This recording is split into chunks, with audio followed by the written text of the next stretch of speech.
పతంగి China manja దారం వ్యక్తుల ప్రాణాల మీదకు తెస్తుంది. రంగారెడ్డి జిల్లా షాద్ నగర్ శివారులో బైక్ పై వెళ్తుండగా చైనా మాంజా దారం చుట్టుకోవడంతో భార్యాభర్తకు గాయాలయ్యాయి. ముచ్చింతల్ సమీపంలో తెగిపడిన పతంగి రోడ్డు మీదకు వచ్చింది. అటువైపే బైక్ పై వెళ్తున్న రంగనాథ్ దంపతులను షార్పుగా ఉన్న చైనా మాంజా దారం చుట్టుకోవడంతో ఇద్దరికీ గాయాలయ్యాయి. మాంజాను పట్టుకోవడంతో మహిళ చేతికి తీవ్ర గాయమైంది. హెల్మెట్ ఉండడంతో రంగనాథ్ మెడతెగి గాయాలు కావడంతో సమీపంలోని హాస్పిటల్కి వెళ్లి ట్రీట్మెంట్ తీసుకున్నారు.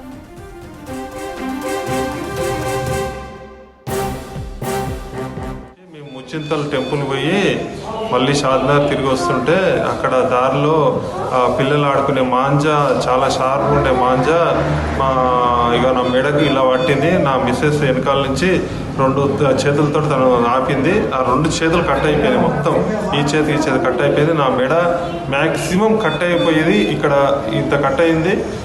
ఆపడం వల్ల నేను ఈరోజు ఇలా బతుకున్నాను, లేదంటే చనిపోయేవాడిని. ఇది పిల్లలు చాలా జాగ్రత్తగా మాంజా వాడద్దు ప్లీజ్. అందరికీ ఇదే రిక్వెస్ట్ చేస్తున్నాను. మేము ముచ్చింతల్ టెంపుల్కి వెళ్ళి వస్తుంటే నందిగామ దగ్గర అది మాంజా మా ఆయన గొంతుకు అడ్డం